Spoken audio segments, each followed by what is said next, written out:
Creative arts and infotainment YouTube च्यानलमा स्वागत छ। यस युट्युब च्यानललाई सब्स्क्राइब गरी बेल आइकन थिच्नुहोस् र प्राप्त गर्नुहोस् साहित्य, सङ्गीत, मनोरञ्जन, सूचना जानकारी तथा एप्लिकेसन ट्युटोरियलहरू। धन्यवाद धन्यवाद धन्यवाद।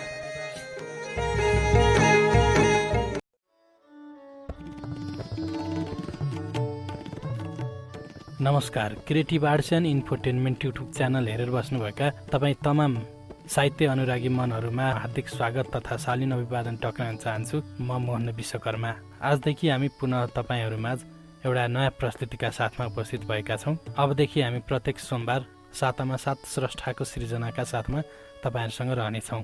यो कार्यक्रम सम्पूर्ण साहित्य प्रेमी मनहरूमा समर्पित रहनेछ र यस प्रस्तुतिमा हामी विभिन्न साहित्य सर्जकहरूका सुन्दर सृजनाहरूलाई वाचन गर्ने गर्दछौँ।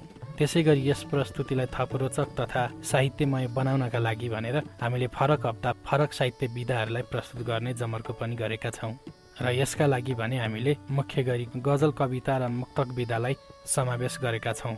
तपाईहरू पनि यस प्रस्तुतिमा आफ्ना सृजनाहरूलाई प्रेषित गरेर सहभागी हुन सक्नुहुनेछ।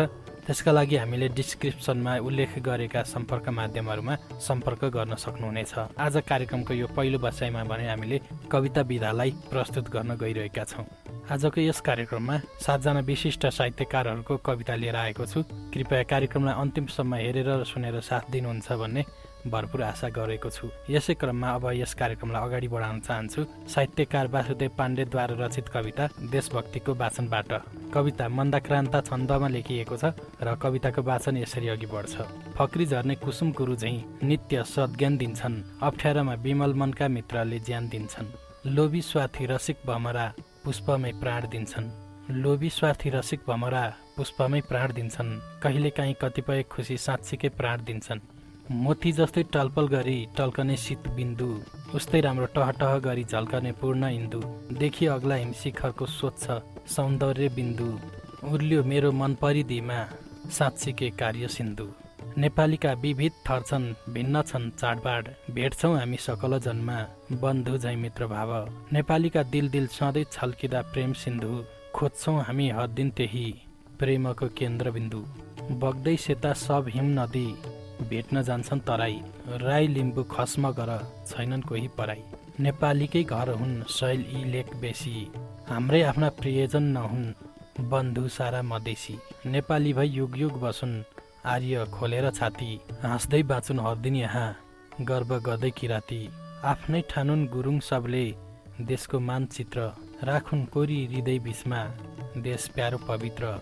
नेवारी होस् खस र अवधि, मैथली होस् कि थारू, नेपालीको मनमुटुसी हुन्छ भाषा सुचारू। सेलो देउडा मधुर सकिया छैन कोही नराम्रो, सालै जीवको मधुर ध्वनिमा गुन्जियो देश हाम्रो। यस्तो हाम्रो अनुपम धरा उच्च सौन्दर्य यस्तो, देखि हाम्रो प्रकृति सुषमा विश्व तानिन्छ कस्तो। हामी ताक्छौँ सुन र गहना मिल्छ धाय र लङ्का, हामी हाम्रो घर मुलुक हो जान्दछौँ लाग्छ शङ्का। साहित्यकार वासुदेव पाण्डेद्वारा लिखित देशभक्तिको भावना शीर्षक कविता मैले भर्खरै वाचन गरेँ। यो मन्दाक्रान्ता छन्दमा लेखिएको थियो र अब मेरो हातमा साहित्यकार सरू भक्तद्वारा लेखिएको कविता रहेको छ। यो गद्य कविता रहेको छ र अब म यसलाई नै वाचन गर्न चाहन्छु। कविताको शीर्षक रहेको छ चेपाङ गाउँमा। यसको वाचन यसरी अघि बढ्छ। एक दिन मनका पहाडहरूले साउथी मारेर जिन्दगीको गीतहरू खोजिरहेको बेला म कुन आदिले उत्तिएर आदिहरूको देशमा आइपुगेको छु, वीरहरूको देशमा आइपुगेको छु। थाहा छैन कुन क्षितिजबाट चेपिएर आदिहरू जन्मन्छन् यहाँ। लाखौँ खस्ने भिरमा मान्छेहरू खस्दैनन्, किनभने यहाँ मान्छेका जिजी भिसाहरू छन्, किनभने यहाँ मान्छेका सपनाहरू छन्। आदिम युगका धनुकानहरू सिरानी हालेर यहाँका कर्णबहादुरहरू सोमान सिंहहरू गाउँमुनिको ढुङ्गा खानीमा भविष्यका सुन्दर सपनाहरू मारिरहेका छन्। नजिक वनहरूमा अझै पनि किठा भ्याकुरहरू हराएका छैनन्। यहाँका पूर्णिमायाहरू आदिम अनुभूतिहरूले गिठा भ्याकुर खोज्दै पिँढीका झोलुङ्गाहरूमा भविष्यका सपनाहरू खेलाइरहेछन्। उनीहरूलाई थाहा छैन देशमा ठुला ठुला आँधीहरू आइरहेका छन्। आन्दोलनका आँधीहरू, विद्रोहका आँधीहरू, क्रान्तिका आँधीहरू र सुन्दर सुन्दर सपनाका आँधीहरू। कहिलेकाहीँ उनीहरू तल गाउँमुनिको व्यस्त सडकहरूमा गाडीहरू गुडेको देख्छन्। कहिलेकाहीँ उनीहरू बनेली भिरहरूमै पनि धराप विस्फोट भएका सुन्छन्, तर उनीहरूलाई साँच्चै थाहा छैन देशका ठुला ठुला आँधीहरू उनीहरूका लागि आउँछन् कि आउँदैनन्। देशमा ठुला ठुला बन्दहरू उनीहरूका लागि हुन्छन् कि हुँदैनन्। कसैले सिंहदरबार उनीहरूका लागि घेर्छन् कि घेर्दैनन्। गाउँमा आँधीहरू छन्, गाउँमा भिरहरू छन् गाउँमा कर्णबहादुर, सोमान सिंह र पूर्णिमाका अजम्बरी सपनाहरू। कार्यक्रममा दोस्रो कविता साहित्यकार सरुभक्तद्वारा लेखिएको चेपाङ गाउँमा शीर्षक कविता मैले भर्खरै वाचन गरेँ। अब फेरि यति बेला मेरो हातमा रहेको छ बहुप्रतिभाका धनी प्रतिभाशाली साहित्यकार विजय मल्लको कविता। कविताको शीर्षक छ छोरीलाई मानचित्र पढाउँदा र अहिलेका लागि यसै कविताको वाचन सुनौ। रातो रगतले कोरिएको साँच छ खेतमा डिल लाए झैँ, हेर हरेक राष्ट्रका फाँटमा। यो हो भारत, यो हो पाकिस्तान, हिन्दू मुसलमानको रगतले कोरिएको। यही हो रेखा महान, यो जर्मनी, यो इङ्ल्यान्ड, यो रुस, यो जापान अणुबमले खाएको। हेर नागासाकी हिरोसिमा हिटलरको भूतले सताएको। यही हो युरोप कङ्काल, यही हो अमेरिका डलरको देश। अणुबमको निर्माता, शान्तिको सन्देश जता हेर रातो रगतले लागेको छ घेरा। परेवालाई गन्जकमा बन्द गरे झैँ मानिस छन् बन्दी यस खोरमा। मेरी छोरी कुनै दिन त्यस्तो आउला जब सबले मिलेर हातमा हात गाँसेर अङ्कमालमा बाँधिएर हप्सी, आर्य, मङ्गोल, पोलिनेसियन, द्रविड, काले सबले पुछ्नेछन् आँखाको प्याला घोप्ट्याएर आँसुले त्यो रक्त रेखा। अनि धेरै कालपछि मेरी छोरी कुनै दिन त्यस्तो आउला, त्यो रातो रेखा खोजे पनि तिमी पाउने छैनौ त्यहाँ। सुपरिचित साहित्यकार विजय मल्लको छोरीलाई मानचित्र पढाउँदा शीर्षक कविता भर्खरै मैले वाचन सकेँ। तपाईँहरू सुनिराख्नु भएको छ सातामा सात स्रष्टाको सिर्जना कार्यक्रम र आजको बसाइमा हामीले कविता विधालाई वाचन गरिरहेका छौँ। यसै क्रममा अब म अर्को कविता पनि वाचन गर्न चाहन्छु। कविता रहेको छ शान्तिको ध्वनि छर्दै जाऊ र यसलाई लेख्नु भएको छ साहित्यकार चाँदनी शाहले। यो राष्ट्रप्रेमले ओतप्रोत कविताको वाचन अब सुरु हुन्छ। पुष्माघ महिनाको जस्तो पारिलो घाम बनेर यो आकाश धरती बीचको कुहिरो हटाइदेऊ तिमी। ध्रुवतारा जस्तै सधैँ सत्य अटल अमर बनेर विकासका लक्ष्य र बाटाहरू पहिल्याइदेऊ तिमी। यी पाइलाहरू तिम्रा सधैँ बढिरहन् यसरी नै। हर गाउँगोठ आँगन पँधिरीमा पुगिदेऊ तिमी। त्यो उत्साह अनि जागर सधैँ रहिरहोस् यस्तै नै। हर बाधा हाक र चुनौती पन्छाइ बढिदेऊ तिमी। ज्ञानको ज्योति जस्तै चहकिलो र दिगो बनेर एउटा एउटा गर्दै दियालो सल्काउँदै जाऊ तिमी। हरेक नेपालीको मुटुको स्पन्दन छोएर देशभक्तिको सङ्लो मायाप्रीति गाँच्दै जाऊ तिमी। यो मातृभूमिको भूगोलको रेखालाई खोजेर पहाडका गर्खा अनि खेतका गरा गरा टेक्दै जाऊ तिमी। यो जन्मभूमिको इतिहास शब्द शब्द पछि रचेर संसारका कुना कुना शान्तिको ध्वनि छर्दै जाऊ तिमी। स्वर्गीय साहित्यकार चाँदनी शाहको शान्तिको ध्वनि छर्दै जाऊ शीर्षक कविता अहिले भर्खरै मैले वाचन सकेँ। अब म पछिल्लो क्रममा साहित्य क्षेत्रमा उदाएकी साहित्यकार झमक कुमारी घिमिरेको कविता वाचन गर्न गइरहेको छु। पछिल्लो क्रममा झमक कुमारी घिमिरे एक प्रेरणाको स्रोतका रूपमा अघि बढिरहेकी छिन्। उनी एक अपाङ्गता भएको व्यक्ति जसमा शरीरले राम्ररी काम नगरे पनि उनले साहित्य क्षेत्रमा आफ्नो नाम सुनौलो अक्षरमा लेखिसकेकी छिन्। हाम्रो श्रोता तथा दर्शकमा जानकारी दिनुपर्दा झमक कुमारी घिमिरेको हात पनि राम्ररी नचल्ने भएका कारण उनी आफ्नो साहित्यिक कलमलाई खुट्टाले चलाउन बाध्य छिन्। जहाँ इच्छा त्यहाँ उपाय भने चाहिँ प्रतिभाशाली व्यक्तित्वलाई कहिल्यै कुनै बाधाले छेक्दैन भन्ने कुरा झमक कुमारी घिमिरेको जीवनमा सार्थक भएको कुरा हामी पाउँछौँ। अब अहिलेलाई सुनौँ झमक कुमारी घिमिरेको कविता। कविताको शीर्षक छ यस्तो कविता।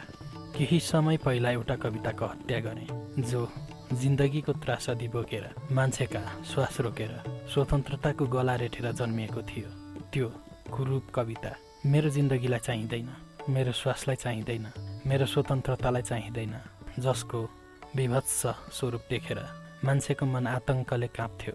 निश्चल आँखाहरूमा त्रासको छाया नाच्थ्यो। रगतको झोलमा डुबेर ऊ आतङ्कको ढुन्ढुडी बजाउँथ्यो। त्यही विभत्स कविता जो सङ्गीन र बारुदको धुवाँहरूमा रमाउँथ्यो। रक्तकुण्डबाट उठेका मानव मसाल आमाको आँसु हेर्दै गिज्याइरहेका थिए। मैले भर्खर उसको हत्या गरेँ जो शरीरभरि कङ्काल बोकेर जिब्राभरि रगत लिएर नवयुगलाई गिज्याइरहेछ भने उसलाई मानव कङ्कालले टेक्यो, स्वतन्त्रताले टेक्यो, जिन्दगीले टेक्यो, स्वयं मैले टेकेँ। अर्थात् उसको एउटा हत्या भयो। अब मेरो कोखबाट जन्मिँदैन त्यस्तो विरूप कविता, यस्तो सन्त्रस्त कविता र यस्तो आतङ्कित कविता किनभने अब युगलाई चाहिँदैन यस्तो कविता। झमककुमारी घिमिरेद्वारा लेखिएको यस्तो कविता शीर्षक कविता मैले भर्खरै वाचन गरेँ। यस कविता सँगसँगै अब अर्को कविता वाचन गर्न चाहन्छु। मेरो हातमा अब अर्को कविता रहेको छ।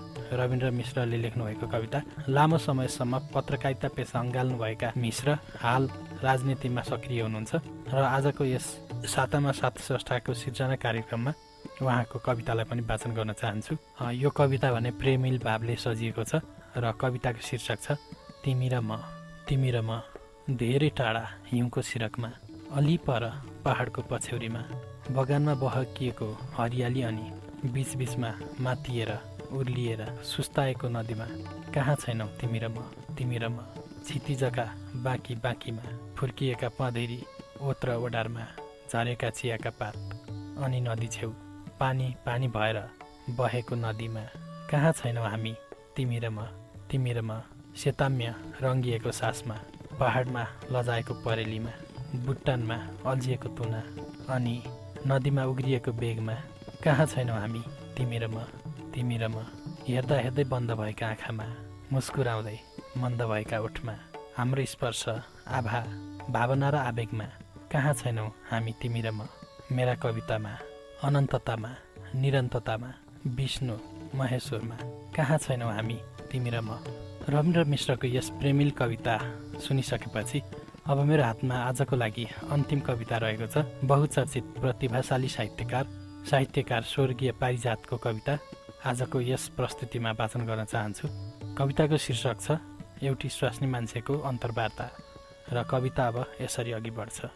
जिउ काम गरेको मात्रै थाहा छ, दुःख पाएको मात्रै थाहा छ, फाटेको चोलो र जडौरी गुन्यौ लगाएको मात्रै थाहा छ, जोवन सोध्नु भएको त्यो त हजुर आएको गएकै थाहा छैन, खै जान्ने सुन्नेले भनेको मेरो जोवन त जिमलको ऊ त्यो गहुँबारीमा सप्रिसक्यो रे, उसैको करेसाबारीको सयपत्रीमा फुलिसक्यो रे, खै कुन्नी कस्तो अनौठो मेरो आँखा र ओठमा नफुलेर मेरो जोवन अर्काको सम्पत्तिमा फुल्ने रे। के भन्नुभयो? निकै हिसी परेकी छु रे। जिउ त्यो पानीको दहमा हेर्दा त्यस्तै लागेको थियो, तर के भरपर्दो हुन्छ र पानी मुनिको छाया।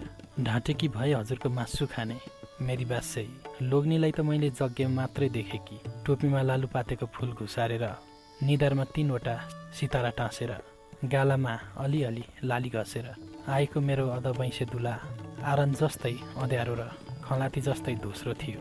ए हाँस्नु भएको हजुर त?